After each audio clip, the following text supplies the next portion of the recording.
ગૃહમાં પ્રશ્નોત્તરી દરમિયાન કોંગ્રેસના ધારાસભ્ય વિમલ ચુડાસમાએ વેરાવળ ખાતે તૈયાર થઈ રહેલી જેટી ક્યારે તૈયાર થશે અને કેટલા રૂપિયાના ખર્ચે બનશે તે જણાવવાનું કહ્યું હતું। ત્યારે તેમણે વધુમાં જણાવ્યું કે કંપનીને કામ આપવામાં આવ્યું તે વિવાદિત છે, ત્યારે જેટીમાં વપરાતું મટીરિયલ હલકી ગુણવત્તાવાળું જણાવ્યું છે। રેતીમાં માટી મિક્સ કરવામાં આવે છે તે મુદ્દે પુરાવા અને સેમ્પલ લીધા હતા અને વિભાગને પણ સોંપ્યા હતા। જ્યારે તેમને ખનીજ માફિયા દ્વારા ખેતીની જમીનમાં જ ખનીજ ચોરની માપણી કરવામાં આવે અને 200 થી 300 કરોડનો દંડ થાય તેમ છે। તેમણે કહ્યું કે જો આ મુદ્દે યોગ્ય કાર્યવાહી નહીં કરવામાં આવે તો આવતીકાલે પ્રતિક ઉપવાસ કરીશ। તેમણે ભાજપના જ કાર્યકર્તાઓ નારાજ થયા તે મુદ્દે પણ જણાવ્યું કે ભાજપના કાર્યકર્તાઓનું કહેવું છે કે એમને તો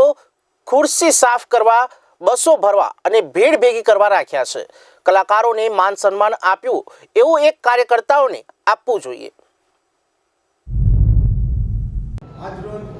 જ્યારે આજે વિધાનસભામાં પ્રશ્નોત્તરી હતી ત્યારે સવારે પ્રશ્ન નંબર 8માં ભારતીય જનતા પાર્ટીના ધારાસભ્ય દ્વારા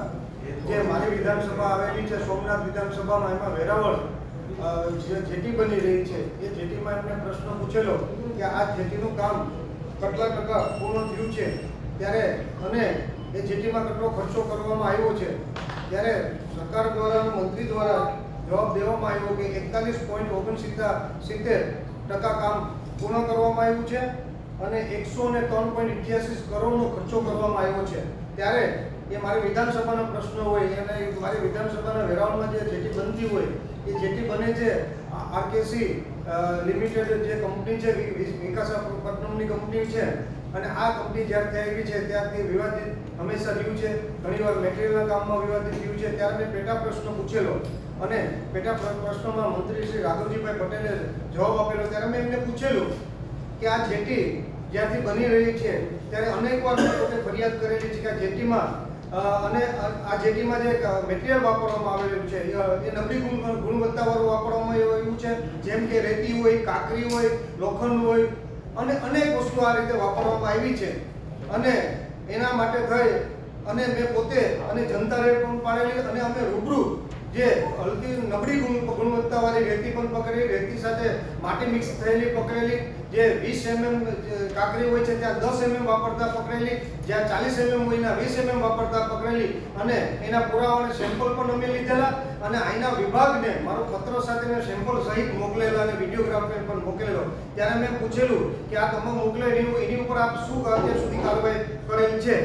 અને બીજો પ્રશ્ન મેં એ પૂછેલો કે આ જેટલી જે નબળા મટીરિયલ વાપરવામાં આવ્યું છે એમાંથી ટેટ્રાપોલ બનાવવામાં આવ્યા છે, બ્લોક બનાવવામાં આવ્યા છે અને કોન્ક્રીટનું કામ કરવામાં આવ્યું છે। તો આ જે કોન્ક્રીટનું કામ, બ્લોક અને ટેટ્રાપોલ બનાવવામાં આવ્યા છે તો આ તમામને તમે કોર કટિંગ કરી અને ટેસ્ટિંગ કરાવવા માંગો છો કે નહીં? અને જ્યાં સુધી ટેસ્ટિંગનો રિપોર્ટ ન આવે ત્યાં સુધી તમે એનું બિલ અટકાવવા માંગો છો કે નહીં? તો એના જવાબમાં મંત્રીશ્રી ગોળ જવાબ આપવામાં આવ્યો, જે કોર ટેસ્ટિંગની વાત જ ભૂલી ગયા, બિલની વાત જ ભૂલી ગયા અને જે મટીરિયલ છે કે બરાબર વાપરવામાં આવ્યું। ત્યારે આપના માધ્યમથી હું રાઘવજીભાઈ પટેલને, મંત્રીશ્રીને હું જાહેરમાં ચેલેન્જ આપું છું કે તમે મારી સાથે જેટીમાં આવો અને જાહેર ગુજરાતની પ્રજા અને સોમનાથની પ્રજાને લઈ અને જેટી પર મારી સાથે ચાલો અને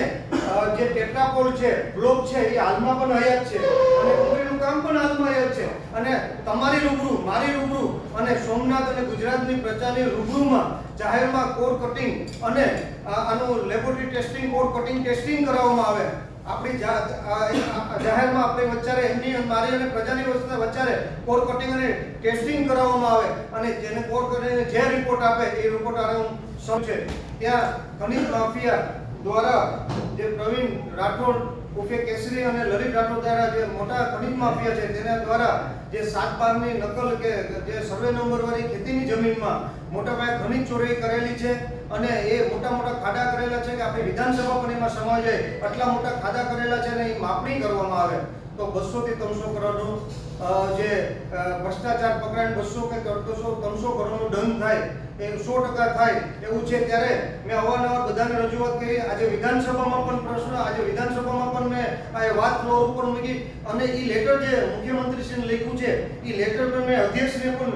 એમના ટેબલ ઉપર મેં આજે મૂકવામાં આવ્યું છે અને કીધું છે કે અત્યારે એ ખાણ ચોરી તો બંધ થઈ છે પણ એ ખાડા રાહ જોઈ રહ્યા છે કે દાદાનું બુલડોઝર ક્યારે આવે અને આ ખાંડના ખાડા ક્યારે માપે આપે, જ્યારે કહેતા હોય કોઈ ચંબરબંધીને છોડવામાં નહીં આવે તો આ ચંબરબંધીનો જે લિસ્ટ કાઢવાનું છે, લિસ્ટમાં એમનું નામ આવશે કે નહીં આ ખનિજ માફિયાઓનું? અને આ ખનિજ માફિયા જાહેરમાં કહેતા હોય કે અમારી ઉપર સુધી અમે હપ્તા આપીએ છીએ, તો એ વાત સાચી છે કે